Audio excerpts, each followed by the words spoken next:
Hello, today I'm going to talk about the viscosity. How do you guys control the viscosity of your food?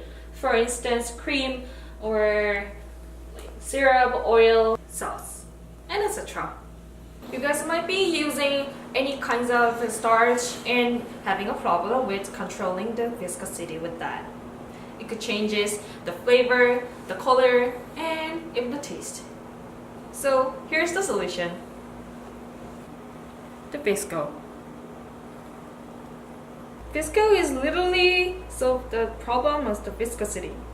It's gluten-free, instant thickening starch, and it really is the essential ingredients for every kitchen. Now I'm going to show you how to thicken a sauce using VISCO. Here, I prepared the red wine. It tastes right, but just a bit thin and light, as you can tell. Now I'm going to add a small amount of VISCO just to increase the viscosity and thicken it up. Now I'm going to stir it. And when you stir it, just check out the viscosity of your ingredients. Well, if you think your ingredients is not like what you want when it comes to the viscosity, just add it more. And stir it again.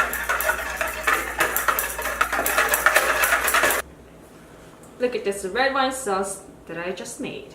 I really like the viscosity of this, and I'm gonna use it. You can make this pop-up sauce using VISCO. That was the easiest way I've ever done. But here's another one. Think about ketchup. The viscosity of ketchup is pretty thick, right? I'm gonna make that sauce with our cranberry juice. I'm gonna add the cranberry juice in a bowl. But you can also use any fruit juice or veggie juice. I'm gonna thicken it up, but how much? The maximum. Stir up. I just checked out the viscosity in my cranberry juice, but I think I need to add more. Just add more amount of VISCO. The biggest feature of VISCO is you can actually apply it to both hot and cold. No need to heat it up. It really doesn't matter. It really doesn't matter, especially the temperature. Now let's check out the texture. Oof, look at this. It really is like ketchup or jam. I put my cranberry ketchup into this bottle.